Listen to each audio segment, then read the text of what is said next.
Од пушење годишно умираат над 5 милиони луѓе, повеќето во земјите во развој. Доктор Томас Фриден дава тревожна статистика.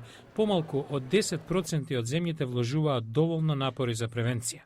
Првиот човек на центрите за контрола на болести ги издвојува САД и Уругвај како примери каде програмите против пушењето направиле разлика. Од пушењето годишно умираат повеќе луѓе отколку сида, туберкулоза и маларија заедно.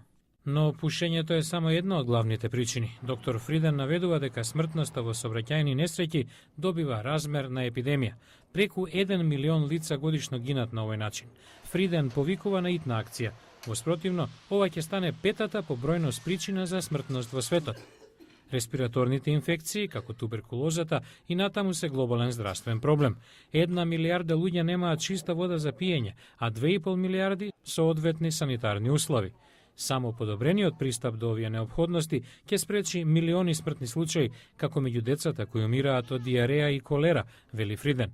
Американскиот стручњак ја наведува и сидата, која и натаму е убиец број 1 во Африка. Проблемот делумно лежи во фактот дека заразените не ни знаат дека го носат вирусот. Растечки проблем е и дебелината. Сега во светот има повеќе лица со вишок, отколку со кусок на килограми, а бројот на случаи на рак може да се намали на половина ако луѓето прекинат со пушење, здраво се хранат и редовно вежбаат.